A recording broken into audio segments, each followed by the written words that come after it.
when we got fuel system tooling code, we should check for vacuum leak here between airflow sensor and the engine. Air is going through the sensor, and the sensor determines the mass of air flowing into the engine. The engine gets more air due to poor pipe connections here and there, all clamps, etc.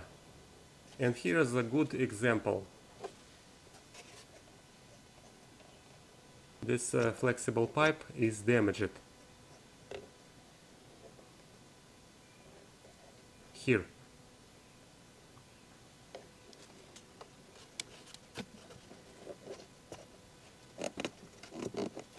Got it. Look at this.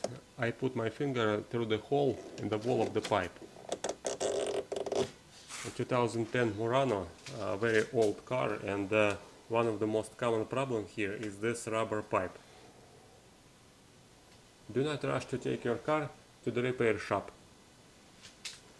Check the air intake system first, because they will change air sensor, exhaust system sensors, all parts around the engine for your money.